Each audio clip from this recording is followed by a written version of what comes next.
फिर एक बार मैं आप सभी के सामने मैं प्रभु यीशु मसीह के नाम से मैं आता हूँ और प्रभु के वचन को मैं आपके मध्य में बांट रहा हूँ। हम प्रभु यीशु मसीह को एक आशा के द्वारा, एक विश्वास के द्वारा अपनाकर अपने जीवन में हम उसकी महिमा करते हैं और हम कहते हैं कि प्रभु उसके नाम की महिमा हो। हालेलुया कहते हैं, प्रेज द लॉर्ड कर हम कहते हैं और हम उसकी महिमा के लिए अपने जीवन को तैयार करते हैं। आज भी हम प्रभु यीशु मसीह के संदेश को सुनेंगे। ಇವತ್ತು ಸಹ ನಾವು ದೇವರ ವಾಕ್ಯವನ್ನು ನಾವು ಕೇಳುವಂತರು ಆಗಿದ್ದೇವೆ।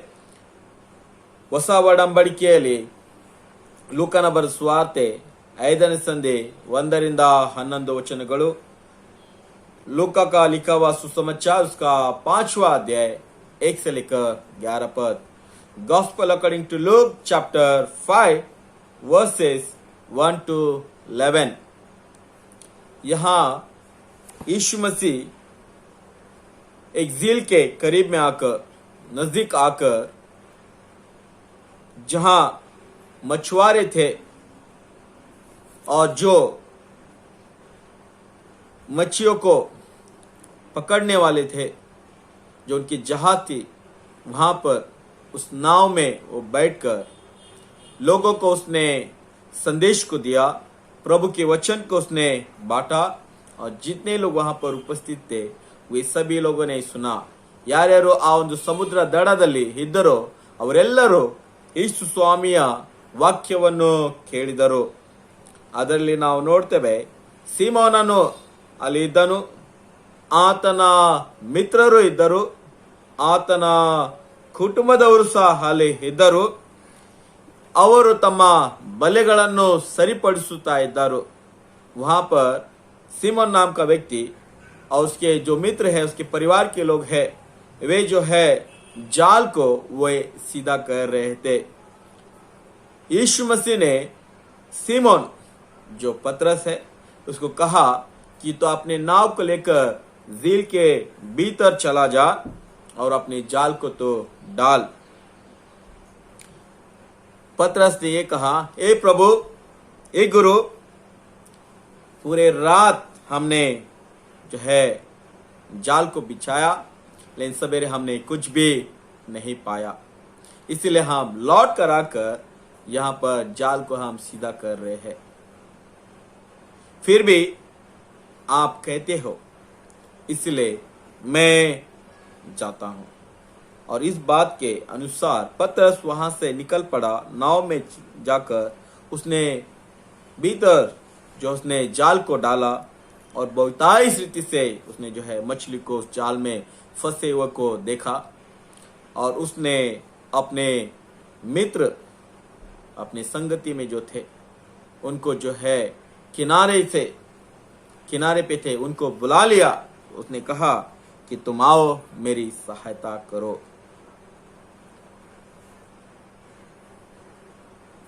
इस बात के द्वारा हम देखते हैं कि परमेश्वर वो सब कुछ जानता है। ದೇವರು ಎಲ್ಲವನ್ನು ತಿಳಿದಿದ್ದಾನೆ।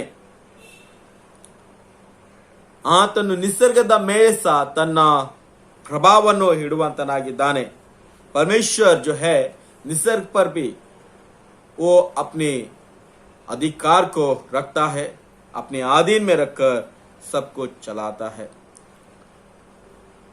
यहाँ पर हम देखते हैं कि जो मछुआरे निराश थे, उन्होंने कुछ भी नहीं पकड़ा था, वे निराश हो गए थे। यीशु मसीह उनके लिए एक द्वार को उसने निकाला।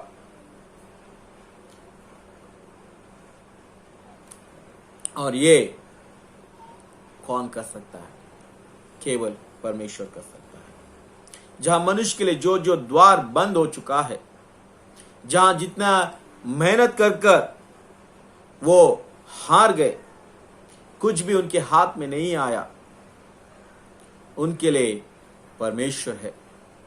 और वो परमेश्वर जो है हमारे लिए मार्ग को निकालता है, हमारे लिए जो है उत्तर को लेकर आता है। यीशु मसीह के बात को सुनने के बाद में जो पतरस उसने कार्य किया, उसने जो है अद्भुत काम को देखा। और मच्छियों को उसने नाव में भरकर अपने साथियों के साथ में किनारे पर आकर वो प्रभु के चरणों में गिरकर ये कहा, हे प्रभु, तू सच्चा है। तेरे बात को मैंने जो है बहुत ही हल्का से लिया, लेकिन जो हम नहीं कर पाए, जो हमने सोचा था वैसा नहीं हुआ, वो हम कर पाए और हमारे जो है कार्य जो है सफल हुआ कर वहां पर वो अपने जीवन को यीशु मसीह के अधीन कर देता है। वहां से यीशु मसीह कहता है कि तो अब तो मच्छियों को नहीं पकड़ेगा, तो अब तो इंसानों को पकड़ेगा, मैं तुझे वैसा व्यक्ति बनाऊंगा, तू मेरे पीछे हो लेकर। यीशु मसीह ने वहां पर पतरस को बुलाहट दिया। प्रियो, जब कभी अपने जीवन में हम हारे हुए रहते हैं, निराश हुए रहते हैं, हमको नहीं पता हम क्या करना चाहिए, हमारे जीवन में हम अनेक बातों के लिए उत्तर को ढूंढते हैं, तब परमेश्वर के सामने अगर हम बैठ कर प्रार्थना करेंगे और उससे मांगेंगे, ए प्रभु तू मेरे लिए मार्ग को खोल, ए प्रभु तू मेरे लिए जो है कुछ अद्भुत बातों को कर, ताकि प्रभु जो मैं नहीं कर सकता वो आप कर सकते हैं, जो मैं सोच रहा हूं उससे बढ़कर आप सोचकर मेरे जीवन में आप करते हैं। ये अनुभव को हम देखेंगे। इसलिए जहां मार्ग नहीं है वहां परमेश्वर जो है मार्ग को खोलता है, जहां उत्तर नहीं है परमेश्वर वहां पर वो उत्तर को देता है, क्योंकि सब कुछ परमेश्वर के अधीन में है। दूसरी बात मैं आपको बताना चाहूंगा, जो बाइबल की बातें हैं, उदाहरण को मैं देना चाहूंगा।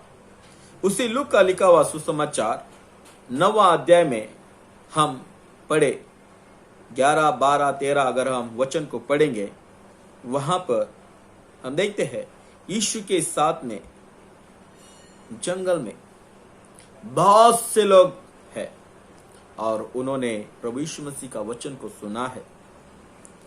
समय ऐसा आया, घड़ी ऐसा आया, शिष्य जो है यीशु मसीह के पास आकर कहते हैं, हे प्रभु तो इन्हें बेच दे, ताकि वो जो है बगल में या जो अड़ोस पड़ोस है वो गांव में जाकर अपने लिए भोजन का प्रबंध कर ले। यीशु मसीह कहता है, वे तो जो है मेरे पीछे चले हैं, थके हैं, तुम्हें उन्हें कुछ दे दो। तो शिष्य कहते हैं कि प्रभु हम क्या कर सकते हैं, इतने लोगों के लिए हम जाकर बाजार में भी जो है अगर हम गए तो इतने लोगों के लिए हम लेकर नहीं आ सकते हैं। आगे अगर वचन पढ़ेंगे तो यहाँ पर लिखा गया करीबन जो है पुरुष जो है 5,000 लोग थे। कितने? 5,000 लोग। 5,000 ಗಂಡಸರು ಇದ್ದಾರೆ ಎಂಬುದಾಗಿ ಆ ಸತ್ಯವೇದ ನಮಗೆ ಮುಂದೆ ತಿಳಿಸುವಂತದ್ದಾಗಿದೆ. ಆದರೆ ಒಂದು ಹುಡುಗನು ಬಂದು ಆತನ ಶಿಷ್ಯರಿಗೆ ಹೇಳುವಂತನಾಗಿದ್ದಾನೆ, ನನ್ನಲ್ಲಿ 5 रोटी 2 मीना ಇದೆ। एक जो है बालक आकर शिष्यों से बैठ कर वो देता है कि मेरे पास 5 रोटी है और 2 मछलियां है। और उस 5 रोटी को और 2 मछली को ये शिष्य जो है लेकर आकर यीशु मसीह के पास रखते हैं और कहते हैं कि हमारे पास इतना ही मिला, हमारे पास इतना ही है। अभी यीशु ने कहा उसे मेरे पास लेकर आओ और लोगों को जो है झुंड झुंड में बिठाओ। उसने उस रोटी को और उस मछली को लेकर उसने प्रार्थना किया, प्रभु से आशीष मांगी और कहा कि तुम उसे बांट दो। प्रिय, हम देखते हैं जैसे शिष्य उन्होंने इस सारे रोटियों को मछलियों को लिए बहुतायत से हुआ और लोग शिष्य लेकर अनेक लोगों को जो है बांटते गए और कहाँ जाता है, बाइबल बताती है कि 5,000 पुरुष जो है वे खाए। वहां पर गिनती जो है स्त्रियों का नहीं हुआ, ना बच्चों का नहीं हुआ, ना बालकों का नहीं हुआ। जहां मार्ग नहीं था, जो सोचे थे शिष्य ने कि हमसे नहीं हो सकता, इतने लोगों के लिए हम प्रबंध नहीं कर सकते हैं, वहां पर प्रभु जो है छोटे बात को बहुतायत से बढ़ाता है। थोड़ा सा भोजन को उसने बहुतायत रीति से उसने जो है उसका दुगनी तिगनी उसने जो है बहुत सारे से इस तरह से बढ़ाया कि लोग खाकर वो तृप्त पाए। इसके बाद में हम बहुत सारे बाइबल में और भी बातों को हम देख सकते हैं, पढ़ सकते हैं, सुन सकते हैं, जहां जो व्यक्ति अपने जीवन में निराश होता है, उसके लिए सोचता नहीं कि क्या करना चाहिए, वहां पर परमेश्वर कार्य को करता है। यीशु मसीह जो है कार्य करता है। हमें पता है, हमें स्मरण है कि यीशु मसीह ने पहला अद्भुत क्या किया। उसने पहला अद्भुत ये किया कि कानान नगर में जहां पर शादी था, वहां पर जो है दाखरस जो है कम पड़ गए, और उसकी यीशु की माता आकर कहते हैं कि दाखरस कमी पड़ा है, तो कुछ कर, उससे विनती करती है। यीशु ने कहा कि मेरा समय अब नहीं आया। फिर भी यीशु की माता मरियम ने कहा, अपने दासों को कहा, जैसा वो कहता है उसे तो तुम करो।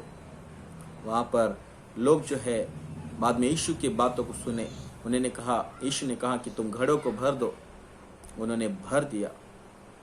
यीशु मसीह ने जो है उस दाखरस को जो है, उस पानी को जो उसने दाखरस में बदल दिया, और जिन्होंने चखा वो कहने लगे कि इतना उत्तम दाखरस अब तक तुमने क्यों छुपा कर रखा था। प्रियो, दाखरस एक दिन में नहीं बन सकता, और पानी को जो है दाखरस में लाना ये कितना आश्चर्य कार्य है। जहां अगर दाखरस कमी पड़ता तो उस ब्याह में, उस शादी में जो है अपमान की स्थिति आती। जिन्होंने इस विवाह का प्रबंध किया था उन पर जो है बड़ा बोझ बनता था। फिर भी यीशु ने जो है अपना समय को उसने दिखाया। उसने जो है अद्भुत कार्य कर जहां लोग नहीं कर सकते उस काम को उसने किया। जहां लोग नहीं सोच सकते वहां पर उसने उस काम को किया।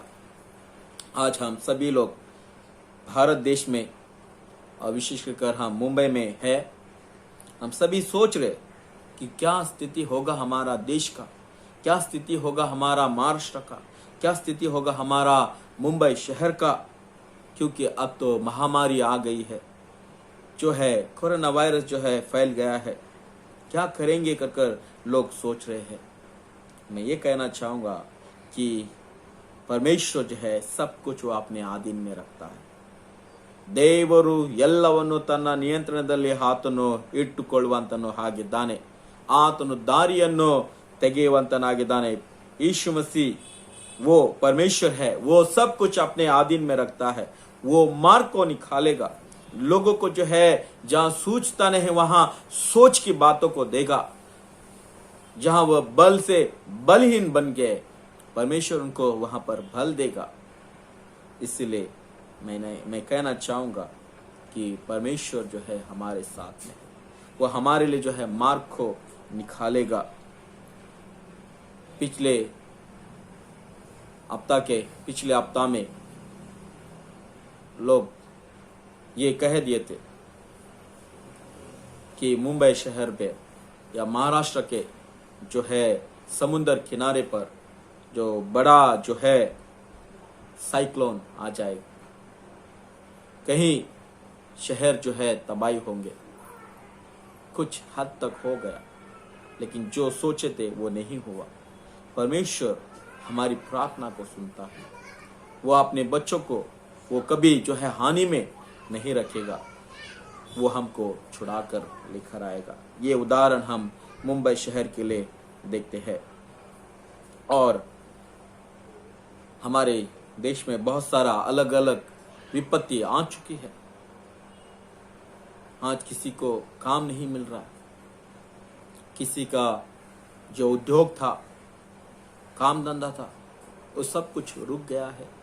लोग फिर से स्टार्ट कर रहे, फिर से प्रयास कर रहे कि आगे बढ़े, आगे लेकर आए। मैं ये कहना चाहूंगा कि परमेश्वर आपके साथ है, वो आपके लिए मार्ग को निकालेगा, जहां आप आशाहीन बनकर बैठे हैं, वहां पर परमेश्वर अपनी आशा को देगा। वो तुम्हें हिम्मत देगा, वो तुम्हें बल देगा कि तुम जो है उस बातों से तुम ऊपर आए, उभर कर आए। मैंने सिंपल में ये वचन को मैंने बताया है कि जहां खाने के लिए नहीं था, यीशु मसीह ने प्रबंध किया। जहां अपमान की बात थी, वहां पर प्रभु ने जो है प्रार्थना के द्वारा, उसकी अद्भुत कार्य के द्वारा उसने लोगों का जो है सम्मान को बरकरार रखा। ದೇವರು ಮಾಡುವಂತನಾಗಿದ್ದಾನೆ, ನಿರಾಶೆ ಇದ್ದವರಿಗೆ ಆತನು ಆಶೆಯನ್ನು ಕೊಡುವಂತನಾಗಿದ್ದಾನೆ। ಅದಕ್ಕೆ ಪ್ರಿಯರೇ, ನಾವು ದೇವರ ಮೇಲೆ ನಂಬೋಣ। ಆತನು ಎಲ್ಲವನ್ನು ನಿಯಂತ್ರಣ ಇಡ್ತಾನೆ, ಆತನು ನಮಗಾಗಿ ದಾರಿಯನ್ನು ಸಿದ್ಧ ಮಾಡುವಂತನು ಆಗಿದ್ದಾನೆ। ಅದಕ್ಕಾಗಿ ನಾನು ನಿಮ್ಮಲ್ಲಿ ವಿನಂತಿಸಿಕೊಳ್ಳುವಂತನಾಗಿದ್ದೇನೆ, ಆತನ ಮೇಲೆ ನಮ್ಮ ವಿಶ್ವಾಸವನ್ನು, ನಂಬಿಕೆಯನ್ನು ಎಂದಿಗೂ ಬಿಡಬೇಡಿ। ನಾವು ಆತನ ಮೇಲೆ ಇರೋಣ। ನಮ್ಮ ಜೀವಿತವು ಆತನದು। हमारा जीवन जो है परमेश्वर का है, वो हमको चलाएगा, वो हमको मार्ग दिखाएगा, क्योंकि वही केवल एक आशा है, वो एक ही है जो हमको संभालता है। इसलिए प्रियो, हम सभी लोग अपने जीवन को उसके हाथ में रखें और कहे कि प्रभु तू मुझे चला, तू मुझे संभाल, ये केवल आपके द्वारा हो, मेरा जीवन केवल तेरे हाथ में है। ये हम बोलकर अपने जीवन को सदा के लिए उसके हाथ में सौंपे।